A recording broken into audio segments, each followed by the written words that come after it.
at this stage still very well illuminated. The electricity supply is still on in the city, illuminating the city. Detonation coming in from towards the airport. Multiple detonations now going off again towards the perimeter of the city in the direction of the airport. We see one fire on the horizon at this moment.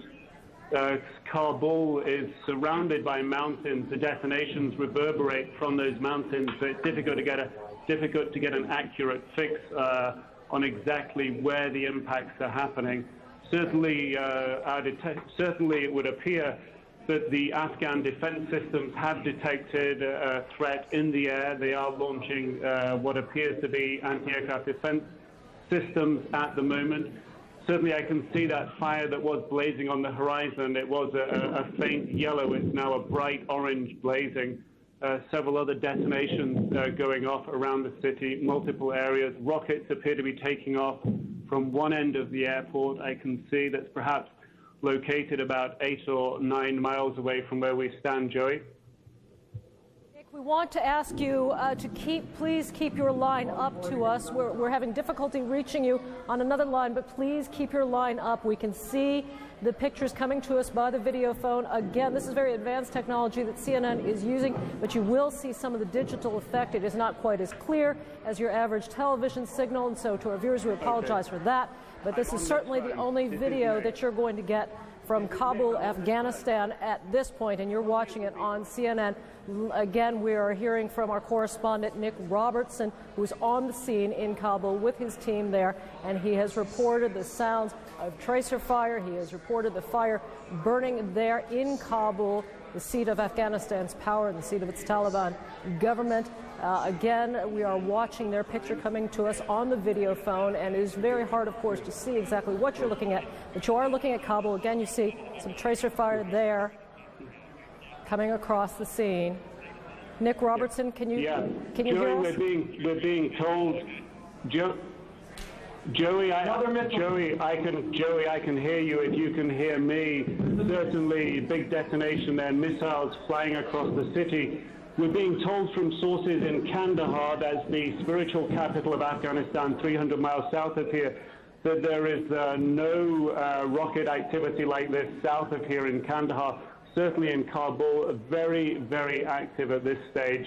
Multiple detonations. It is nighttime here. It is dark. It is difficult to get an accurate fix on exactly what we're seeing and exactly what we're hearing.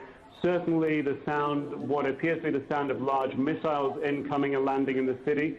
Certainly a big fire on the horizon of the city at the moment. And certainly anti-aircraft fire coming up from the city and rockets being launched and flying across the horizon of the city. Rockets perhaps going at the speed of several hundred miles an hour, the sort of speed that one might expect to see cruise missiles traveling across the horizon at, burning with a white glow coming from their tails rather than a yellow glow. The fire on the horizon that we can see from here burning furiously now. Perhaps it would be accurate at this stage to suspect that that was a fuel dump that's been hit by the way that it's burning, flames leaping, and that fuel dump must be perhaps 5 to 8 miles from where I am. Flames leaping up from that fuel dump now leaping up right into the air. It was a low-burning fire before, but it's now really increased in its ferocity, perhaps indicating that it is a fuel dump.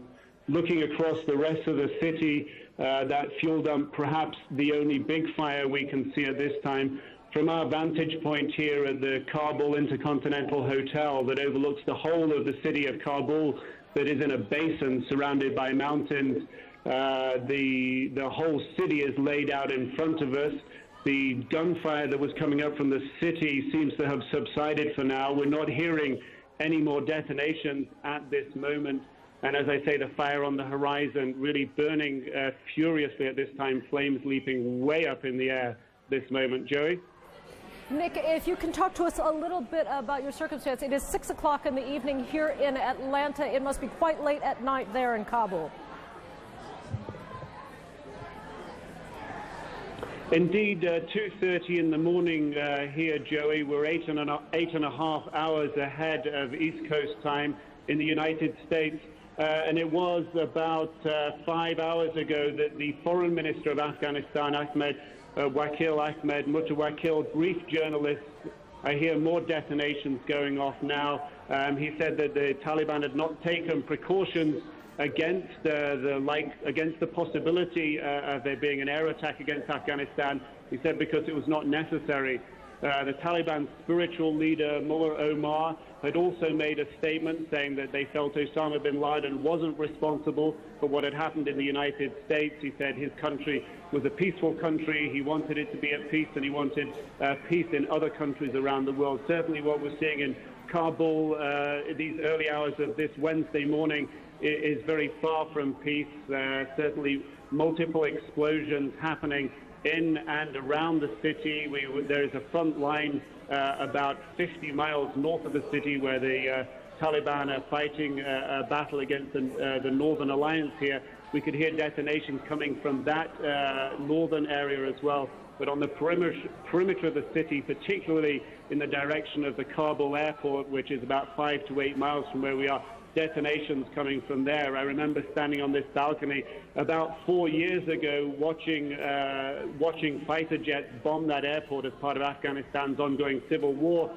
The flash at the airport to us hearing the detonation at the hotel is about the same duration. So I am using that as an estimate to gauge that those missiles again are falling in the area of the airport. First, we're seeing the flash, and then we hear the detonation some several seconds afterwards, and they appear to be coming from that airport area, in some cases several miles away from us.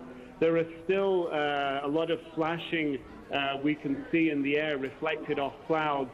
That could be thunder and lightning. However, there's a possibility that those reflections are missiles landing elsewhere. The flashes as they explode and reflecting off the clouds. But it's not a good indication. We certainly don't hear any detonations coming from that particular direction at this time.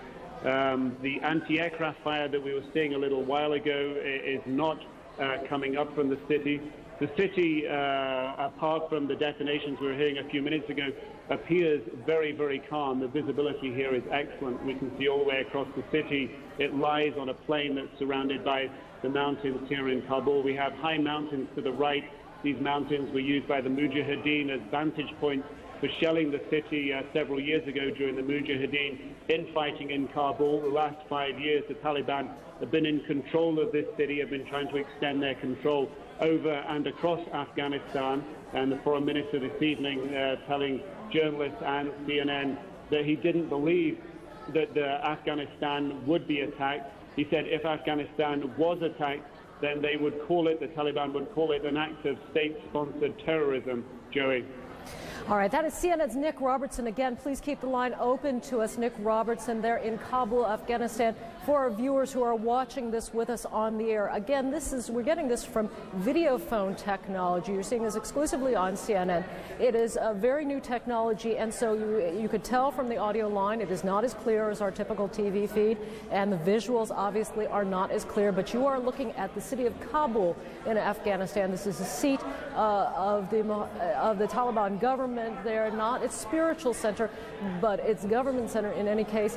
You are seeing in just about the last 10 minutes, we have been hearing these reports from CNN correspondent Nick Robertson on the ground in Kabul of an explosion. You see on the right side of your screen about a third of the way over the flames of fire. They were quite large just a short time ago, seem to have simmered down, but again, we're just not seeing very much of this because it's the video phone. Again, Nick Robertson saying that they had seen tracers going up as well. They have been listening and hearing the possibility of additional explosions elsewhere. They're trying to follow that, but it's a little bit hard to tell. Again, it is 2:30 in the morning in Kabul, and Nick Robertson continues to watch there. Now let's turn to Judy Woodruff for us in Washington. Judy. Joey, we are in the studio in Washington, but of course riveted to these pictures coming out of Kabul, Afghanistan. With me in the studio watching former United States Defense Secretary William Cohen and Republican Senator Orrin Hatch of Utah. I want to ask both of you about what's going on. Let me begin with you, Secretary Cohen. Is this something that is likely to be the United States retaliating, which is what I think immediately comes to people's minds? I think we have to be very cautious in coming to that judgment, Judy.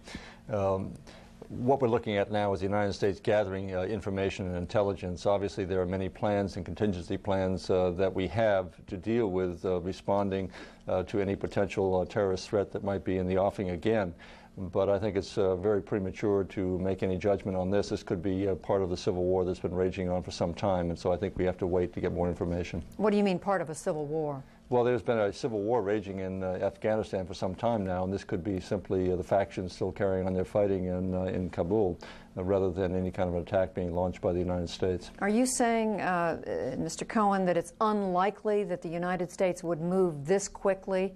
I'm asking that because just a few minutes ago I was interviewing former Secretary of State Lawrence Eagleburger, and he said flat out what the United States needs to do is strike against countries like Afghanistan that are harboring terrorists and not wait to find out exactly who was responsible for today's atrocities. Well, I think we do have to isolate and ostracize those countries like Afghanistan and others who are on the terrorist list who give safe harbor for terrorists. But I think we have to be a little more judicious rather than simply striking out. We have to get more information, and further strikes might be warranted. But at this point, I think we get all the information, then make a very ice-cold decision in terms of what we need to do to protect the American people and make sure that this doesn't happen again. But I think that may be a bit premature at this point. Senator Hatch, again, we're stressing we have no idea who's behind these attacks in Kabul, the government center of Afghanistan. But if this were the West, if this were the United States, would it be appropriate to retaliate so quickly? Well, we have some information. You know, about a month ago we had information that they were planning on some big strikes, people who were affiliated or associated with bin Laden. Then just today we've intercepted some information where some people who are associated with bin Laden basically said that they had hit 2 targets. So it looks to me like there's increasing evidence, even though it's fragmentary and even though it's not positive, that bin Laden is behind all this. And of course, I first warned the nation in 1996 on Meet the Press that we better get hold of bin Laden or he's going to kill Americans. We're going to bring back our Nick Robertson there on the ground in, or I should say on top of a building there in Kabul. Nick, you're on. Go. Well, certainly the fire we were watching on the horizon before, I'd made the assumption that it was an oil depot burning because we've certainly seen flames, a dull yellow fire turn into a bright orange fire with flames leaping into the sky.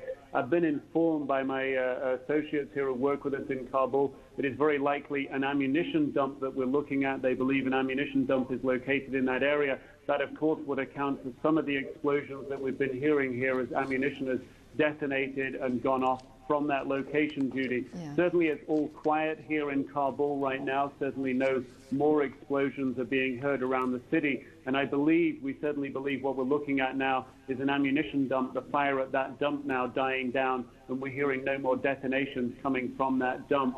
Certainly Kabul is within striking range of some of the long-range missiles that the Northern Alliance has and is capable of launching in this direction. And certainly in the past, the Northern Alliance has launched missiles at Kabul. It is not without the realms of possibility that the Northern Alliance could launch missiles at this time. The Northern Alliance in the last couple of days has gone through the rather traumatic process of an assassination attempt on its key leader, Ahmed Shah Massoud. Still unconfirmed whether that leader is alive or dead, and certainly there's a ferocity within the internal fighting going on in Afghanistan at this time. One certainly cannot rule out that any missiles falling on the city tonight could be coming from that Northern Alliance.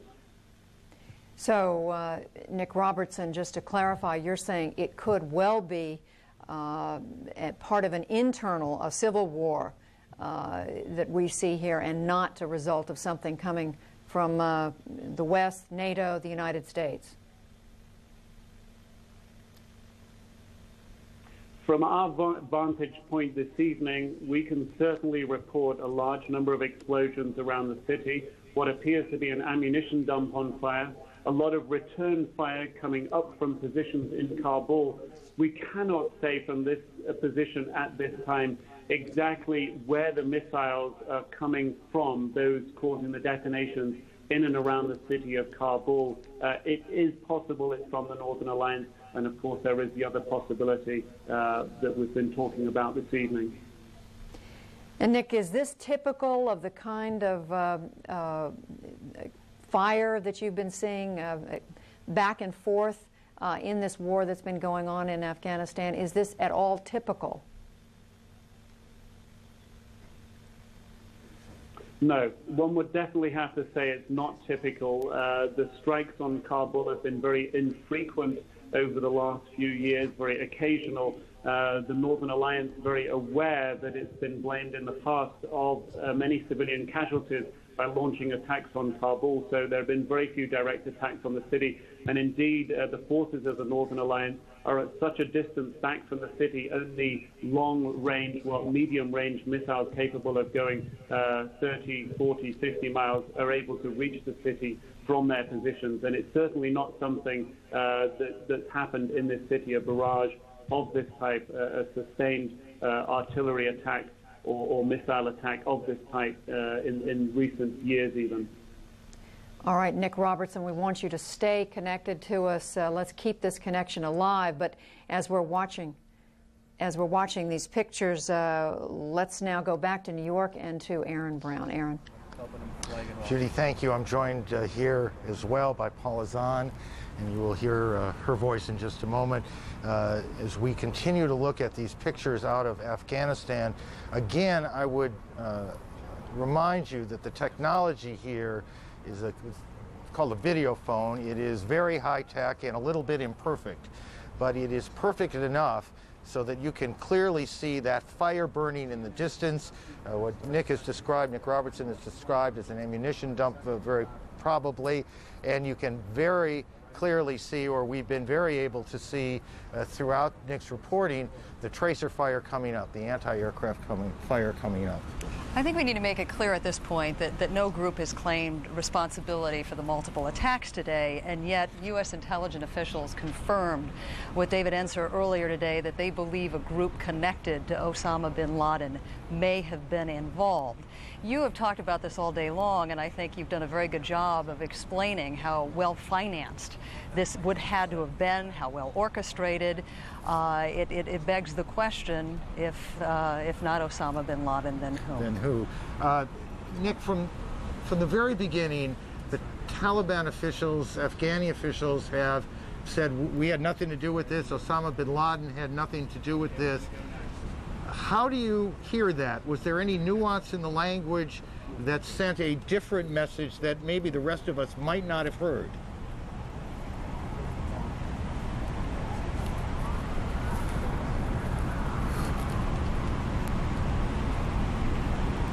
Well, perhaps we have lost at least the audio portion here. Jamie McIntyre has been outside the Pentagon. Jamie, can you hear us?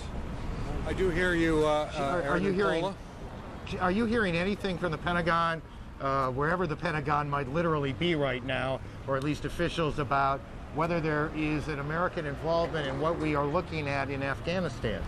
I have talked to several senior officials, and they've told me they are not aware of whether or not this is a U.S. military strike, but the most senior officials are in the Pentagon. And in fact, several busloads of reporters are being taken over now to the Pentagon briefing room, where we expect shortly Defense Secretary Donald Rumsfeld, flanked by the Republican and Democratic leaders of the Senate Armed Services Committee, Senator Carl Levin and Senator John Warner, to brief us on developments today. And if this this is in fact a military strike or part of a U.S. retaliation, we would expect that Secretary Rumsfeld would tell us at that time. Secretary Rumsfeld has been in the Pentagon all day. He went outside briefly to make an inspection tour of the damage behind me. Many casualties here today, but the Pentagon is refusing to give any numbers or even estimates of how many people were killed and injured in this terrorist attack today here at the Pentagon. But again, no confirmation at this point from any of the officials that I've talked to about whether what we're seeing in Afghanistan is part of a U.S. military retaliation. Jamie, just to make sure that I've heard this correctly, no one is saying yes it is, but no one has said to you no it's not either, have they?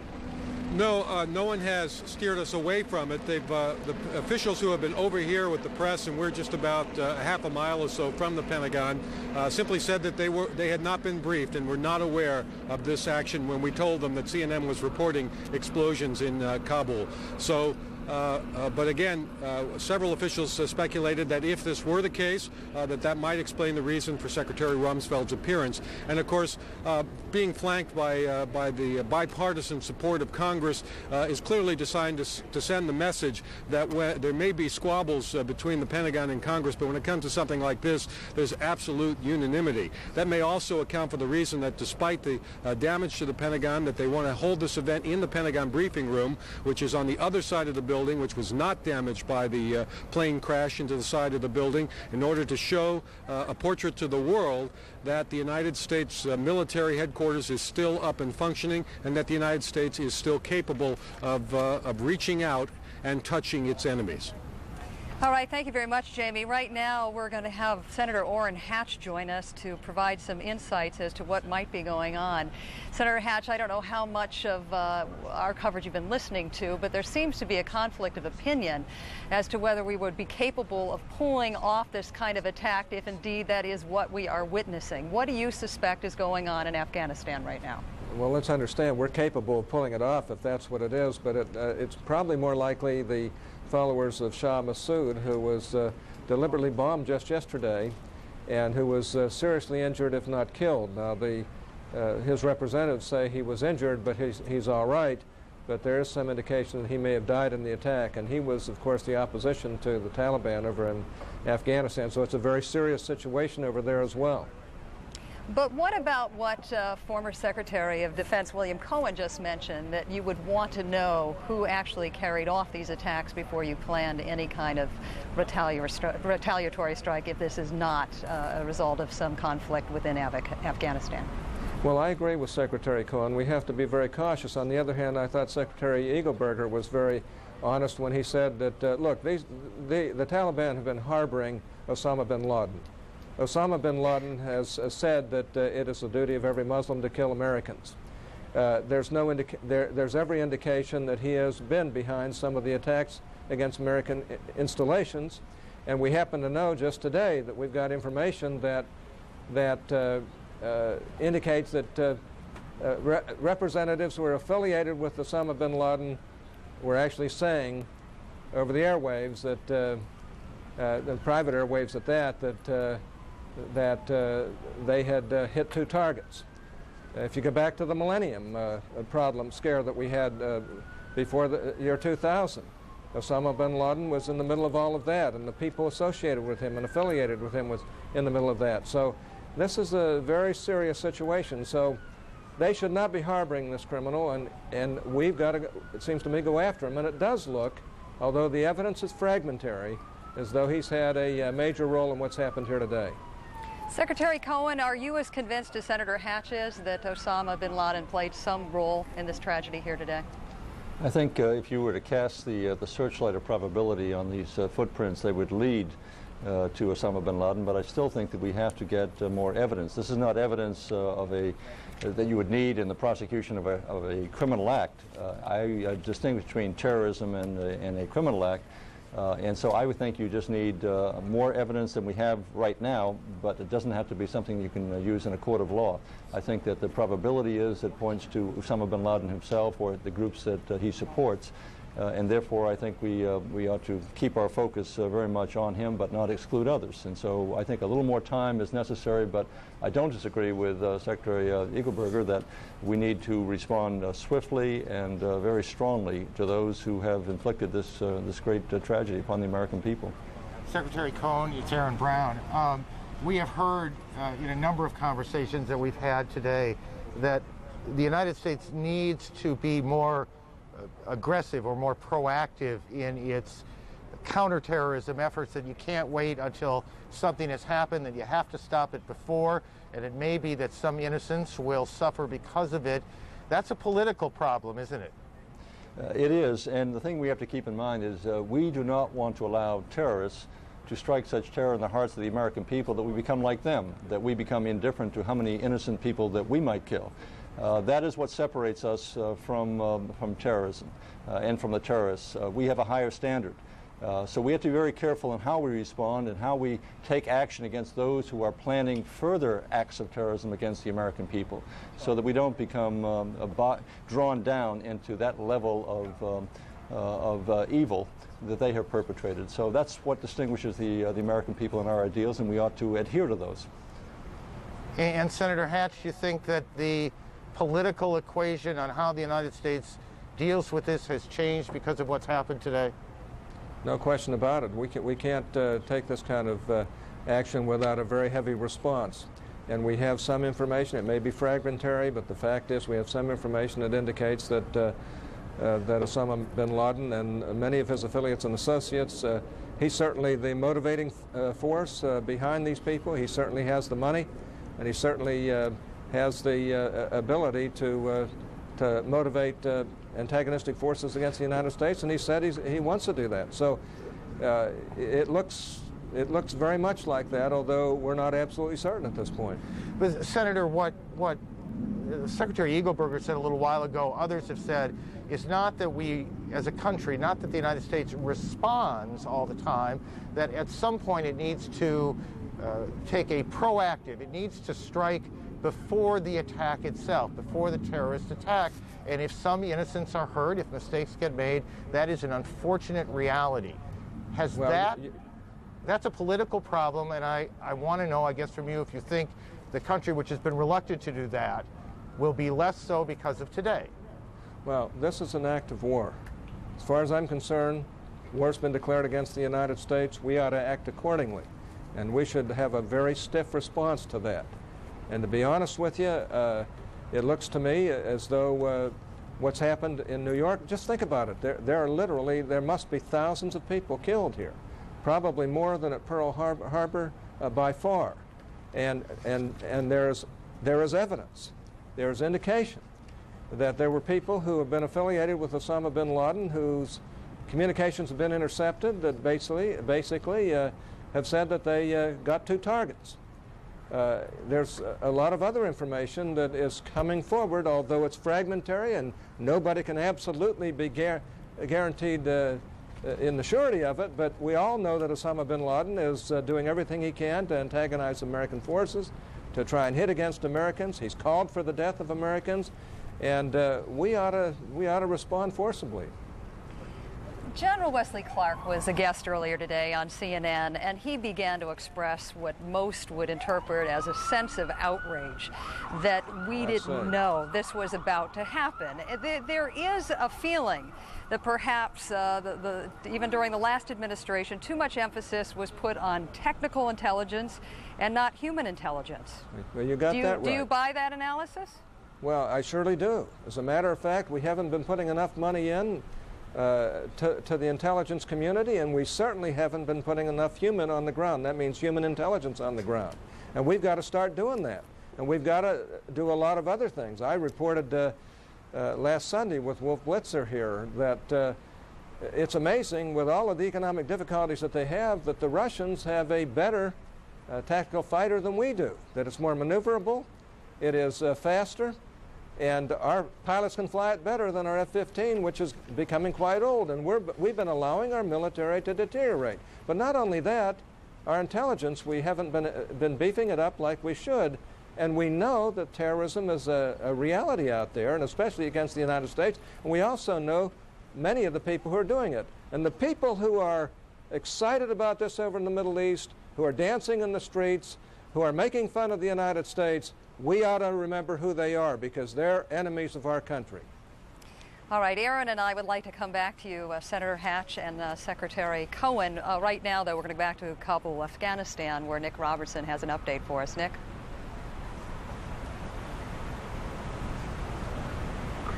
Well, I think if we review what we've been watching here in the last half an hour or so, we heard, first of all, aircraft coming in, then detonations around the city, then the fire and more detonations coming from what was, we're told, is an ammunition dump. We'll also fold into that the information we've been given here that 300 miles south of here in the spiritual heartland of the Taliban, their city of Kandahar, where their leader Mullah Omar lives, no reports of any detonations there. That city well beyond the range of the Northern Alliance forces. Certainly, the Northern Alliance forces, their commander, their key and pivotal commander, enemy number one of the Taliban, in fact, Ahmed Shah Massoud, attacked in a suicide attack on Sunday. Certainly, the Northern Alliance in a position right now to be feeling very, very aggrieved with the Taliban, and certainly very much in a mood for taking the battle to them on their terms. So looking across the city of Kabul now, it is very quiet. Just dogs barking, the fire from the ammunition dump continuing to burn on the horizon. But evaluating everything we've seen here this evening, what we could have heard was some of Massoud's Northern Alliance jets flying in here. This is something that they do very occasionally. Certainly the Northern Alliance very aggrieved at this stage. And then detonations and anti-aircraft fire coming up at the same time. Again, from our vantage point here over the city, very difficult to tell those details, to tell whose aircraft they were, how many detonations there were, whether they were all missiles from aircraft. Details like that, very difficult to tell at night. It's about 3 o'clock in the morning here. We expect to get a clearer idea, perhaps as daylight comes upon the city in 3 or 4 hours. The Northern Alliance holds about 5% of the territory of Afghanistan. They've been holding out against the Taliban now for the last 5 years since the Taliban took control of this city, Kabul, in September 1996. Ahmed Shah Massoud, a key pivotal commander, he earned his military stripes, if you will, and earned the respect of many commanders in Afghanistan during the 1980 Soviet occupation. For 10 years, he held out and was undefeated against the Soviet Union forces here in Afghanistan during the 1980s. He was a pivotal commander, the defense minister of a power-sharing government here in the early 1990s, driven out by the Taliban in 1996. Has been fighting from the northeast of Afghanistan on an ever decreasingly small patch of land, and the assassination attempt on him at the weekend blamed by Massoud's forces. Yeah. I need to interrupt you for just a second. CNN's Wolf Blitzer in Washington has been doing some reporting on the president's activities. Wolf, join us. Thank you, Aaron. We've now been told by Ari Fleischer, the White House press secretary, telling the pool of reporters always accompanying the president on his way back to Washington, that the explosions that we heard in Kabul, Afghanistan, were not part of a U.S. retaliatory strike. Once again, repeating, the explosions that Nick Robertson has just been reporting about in Kabul, not part of any U.S. military strike, clearly indicating this is part of the continuing civil war that's been underway in Afghanistan now for some time. The president is on his way back to Andrews Air Force Base right outside of Washington. We're told that Air Force One is expected to land in about 15 minutes. We're also told it's being flanked by 3 U.S. Air Force fighter jets, 2 F-15s, 1 F-16, a remarkable situation, a remarkable development. All of my years covering the White House, I don't remember ever Air Force One returning to Andrews Air Force Base with protective cover by fighter jets. The president, as you know, is expected to address the nation around 9 p.m. this evening. But before the president speaks, there are 2 briefings that we're standing by awaiting. First of all, the Attorney General John Ashcroft will be briefing at the White House, and the Defense Secretary Donald Rumsfeld will be briefing at the Pentagon. Of course, we will be bringing you all of those briefings live here on CNN. So just once again, to recap, the White House, through the press secretary, Ari Fleischer, insisting that those explosions in Kabul, Afghanistan, not the result of U.S. Military action. Paula and Aaron in New York. Well, thank you. It is a reminder to us here, to all of you as well, that we need to be careful about what we assume as we go on here. There are a lot of reasons why things happen. It's not always the first thing you think about. There are certain things we know that have happened, and we know that just after 8:45 this morning, 8:48, the first of the planes hit the Trade Center. It was shortly after that, 9:08 if memory serves me, and it's been a while now, that the second plane hit. We have seen this now from a couple of different views, and we have found one more to show you of the second hit of the Trade Center. People out with video cameras this morning, and if we can roll the tape and maybe take a look at it a couple of times as we orient ourselves, we're seeing it for the first time as well. There's the plane, you can't miss that. Holy shit! Holy shit! Well, it's hard to quarrel with the expletive. You know, we have seen this now. We have seen this, honestly, dozens of times, and it's no less powerful and no less sickening to see it again. Again, let's just look at this scene. This is amateur video, the plane coming, and now no words, no reason. I think we all have struggled today with a way to define just the impact of what was witnessed here in New York. As you know, Aaron, 30 blocks away. This is 30 blocks away. As you know, the city is in a state of paralysis at the moment, although I am told that some of the bridges now are beginning to be opened up for outbound traffic. But at a point in the city today when people were trying to be evacuated from the south end of New York City, it was extremely difficult. You were up here and I was down on the street watching tens of thousands of people making their way on foot to get out of the city. Now, one of the things that we've witnessed within the last hour was the collapse of Tower Number 7, which is part of the World Trade Center complex as well. As you know, Aaron, because you've been reporting this all day, this has been on fire most of the day. This was expected to happen. 47 stories, not nearly as big as the two towers which once stood behind us, but no small building with 47 stories.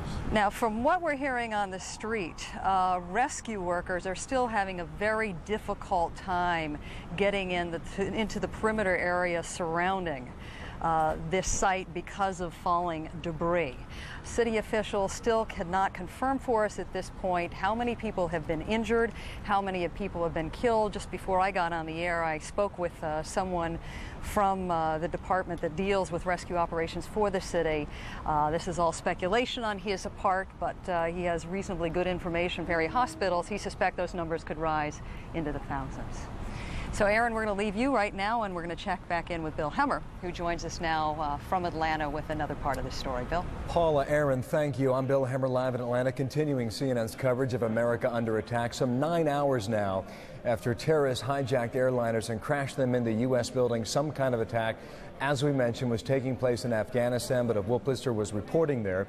As we see the videotape by way of video phone in Kabul, Afghanistan's capital, Ari Fleischer with the White House indicates this is not a retaliatory strike. However, this appears to be the ongoing civil war battle that's taking place in Afghanistan. Also, reporters traveling with President Bush have also been told these explosions, again, not part of that U.S. strike at any country at this time. Earlier, U.S. intelligence officials had told CNN there are good indications that persons linked to fugitive terrorist Osama bin Laden may be responsible for a number of terrorist attacks in the U.S. today. Bin Laden is suspected to be hiding out in Afghanistan, and earlier in Kabul, Afghanistan's foreign minister said his country does not allow Osama bin Laden to use Afghan territory to launch any attack on any government around the world. Now, the explosions again in Afghanistan come as we still await the first official estimates of the casualties on what has been a deadly day of terrorist attacks here in the U.S. Both towers of New York's World Trade Center and a section of the Pentagon were destroyed when hijacked airliners were deliberately crashed into buildings there. Rescue officials predict that hundreds, if not thousands, have died in today's attacks. One tower, the World Trade Center, was hit at 8:48 a.m. East Coast time this morning. Officials believe it was hit by an American Airlines Boeing 767 flying from Boston to L.A. The hijacked plane, Flight 11, had 81 passengers, 9 crew members, and 2 pilots on board. About 18 minutes later, as emergency crews were rushing to the scene, a second airliner flew into the other tower, the World Trade Center. Officials believe this hijacked plane was United Airlines Flight 175, again from Boston to L.A., with 56 passengers on board, 2 pilots, and 7 crew members. About 10 a.m. Eastern Time, the South Tower of the World Trade Center collapsed. By then, authorities had closed down the tunnels and bridges leading into the island of Manhattan, and the FAA, the Federal Aviation Administration, had ordered all U.S. airports closed. The North Tower of the World Trade Center collapsed at 10:29 a.m. New York City Mayor Rudy Giuliani, while not speculating on the final death toll, has told reporters it may be, quote, more than any of us can bear, end quote. Rescue crews still on the scene. A smaller building, part of the World Trade Center complex, collapsed this afternoon. That's building number 7, part of a larger complex connected to the World Trade Center. The National Guard mobilizing all troops in the New York City area, but New York's tragedy only part of that story. As we look at other parts of the country now, and specifically in Washington, D.C., I'm told Wolf Blitzer now with more information from our nation's capital. Wolf, what do you have for us now? Bill, right now we're told that Air Force One has landed at nearby Andrews Air Force Base just outside of Washington in Maryland. The President's Air Force One being escorted in by 3 fighter jets, 2 F-15s, 1 F-16. Close by, very often there are some Air Force jets who go up to bring down, to help escort Air Force One down. But this time these planes, were told, the fighter jets were much closer to Air Force One. The President will be returning to the White House to address the nation later this evening around 9 p.m. Eastern. But in advance of that, several briefings were standing by. We're waiting for a congressional briefing that will occur, the congressional leadership, around 7:30 p.m. Eastern. There will be a briefing from the Attorney General, John Ashcroft, over at the White House. We're also standing by awaiting a briefing from the Defense Secretary, Donald Rumsfeld. Meanwhile, let's take a look back at some of the sights and sounds of this remarkable day of terror.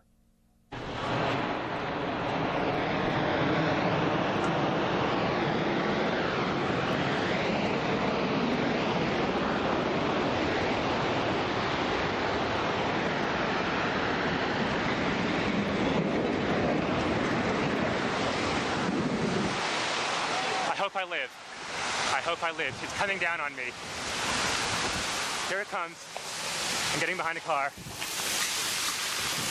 It's incredible. Okay, I'm gonna have to go find people who need help, because I don't think I'm one of them. You okay, sir? Okay.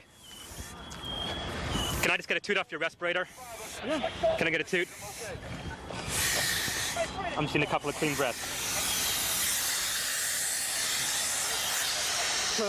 That's good. Okay. Back to you.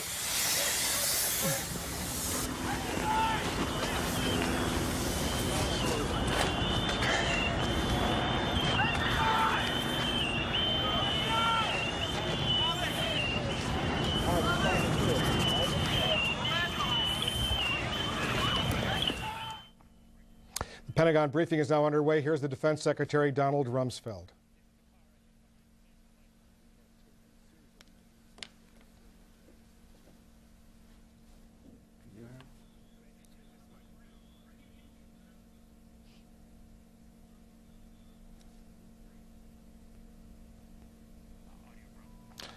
Unfortunately, we're having some audio problems from the Defense Secretary. We're going to try to fix that. In the meantime, Orrin Hatch is standing by. Senator Hatch, you're a member of the Intelligence Committee. You're not surprised that the bombings that we heard about, the explosions in Kabul, were not the result of U.S. military action? No, I'm not surprised, because just yesterday, and it looks like it's tied together, Osama bin Laden forces attacked Shah Massoud, who is their enemy in the north, and who is also one of the 12 tribal leaders. Senator, I think we've fixed the audio with Secretary Rumsfeld at the Pentagon. He's briefing reporters. Let's listen. Offering their sympathy and indeed their assistance in various ways. I'm very pleased to be joined here by Chairman Carl Levin and Senator John Warner. Senator Warner called earlier today and offered his support and was kind enough to come down and has been with us. We've very recently had a discussion with the President of the United States. Chairman Hugh Shelton has just landed from Europe. Secretary of the Army Tom White, who has a responsibility for incidents like this as executive agent for the Department of Defense, is also joining me. It's an indication that the United States government is functioning in the face of this terrible act against our country. I should add that the briefing here is taking place in the Pentagon. The Pentagon's functioning. It'll be in business tomorrow. I know the interest in casualty figures, and all I can say is it's not possible to have solid casualty figures at this time. And the various components are doing roster checks, and we'll have information at some point in the future, and as quickly as it's possible to have it, it will certainly be made available to each of you. I'll be happy to take a few questions after asking first General Shelton if he would like to say anything, and then we will allow the others to make a remark or two. Thank you, Mr. Secretary. Ladies and gentlemen, as the Secretary just said, today we have watched the tragedy of an outrageous act of barbaric terrorism carried out by fanatics against both civilians and military people, acts that have killed and maimed many innocent and decent citizens of our country. I extend my condolences to the entire Department of Defense families, military and civilian, and to the families of all those throughout our nation who lost loved ones. I think this is indeed a reminder of the tragedy and the tragic dangers that we face day in and day out, both here at home as well as abroad. I would tell you up front, I have no intentions of discussing today what comes next, but make no mistake about it, your armed forces are ready.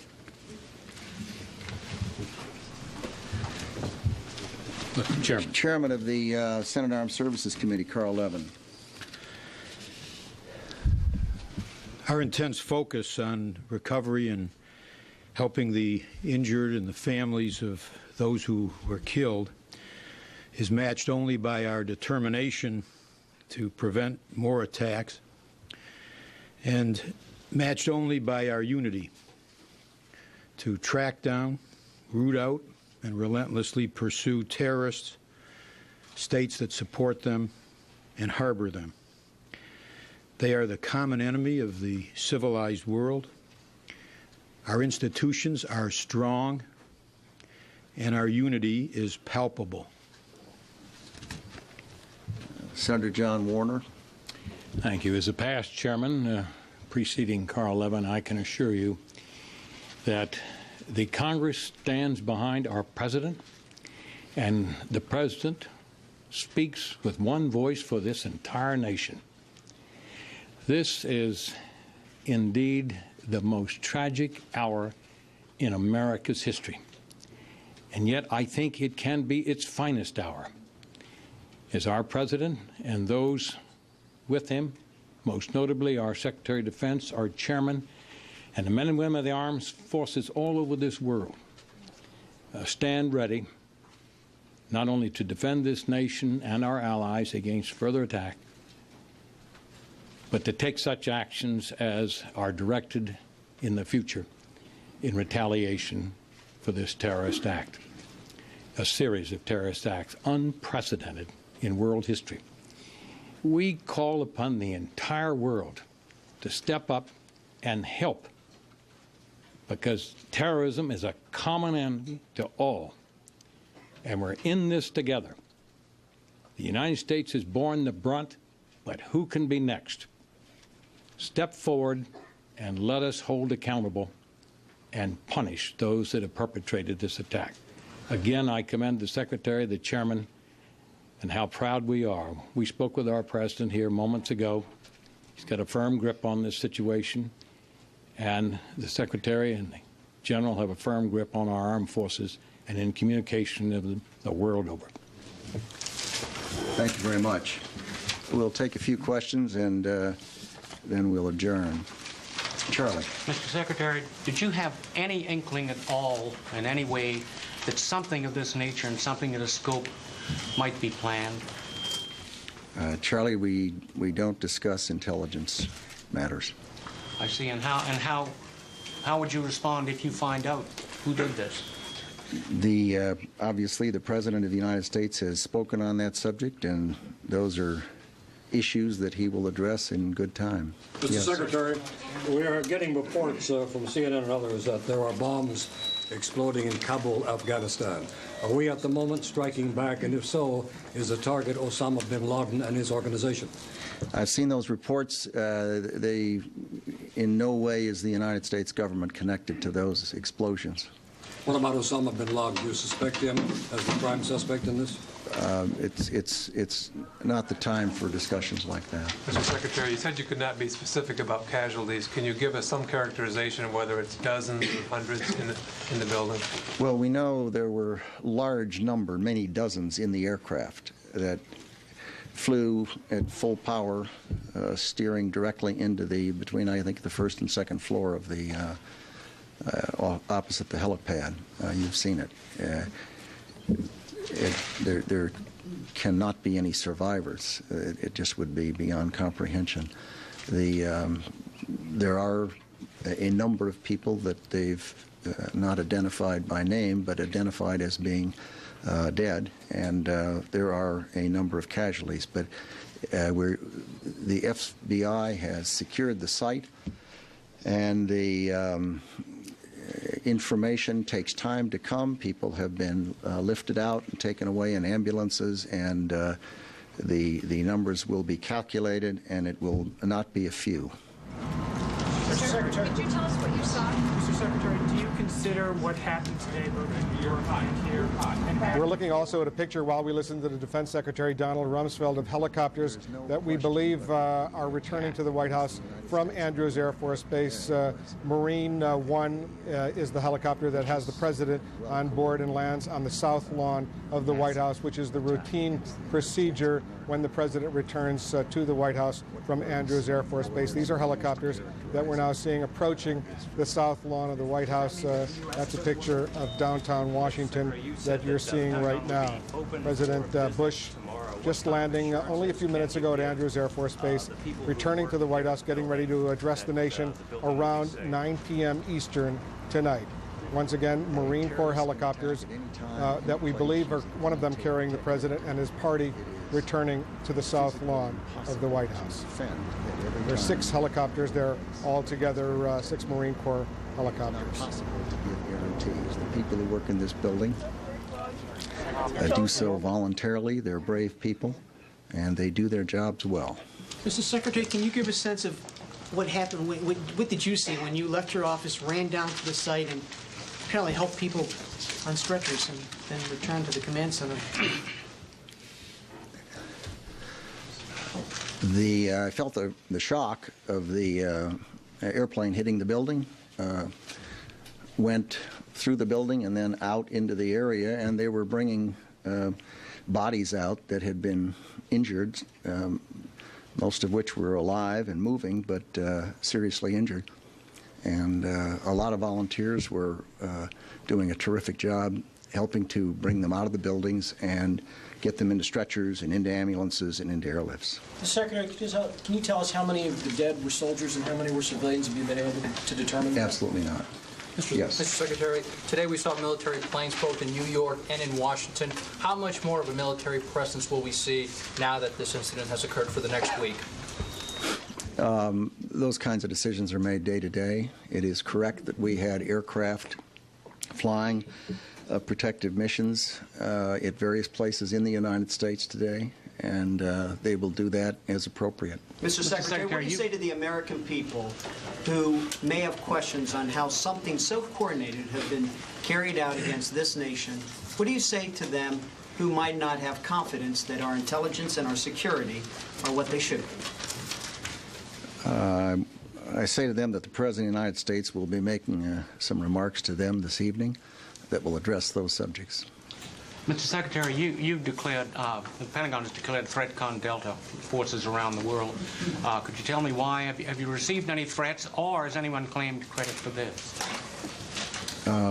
We have, in fact, declared Force Protection Condition Delta and a condition of high alert, indeed the highest alert.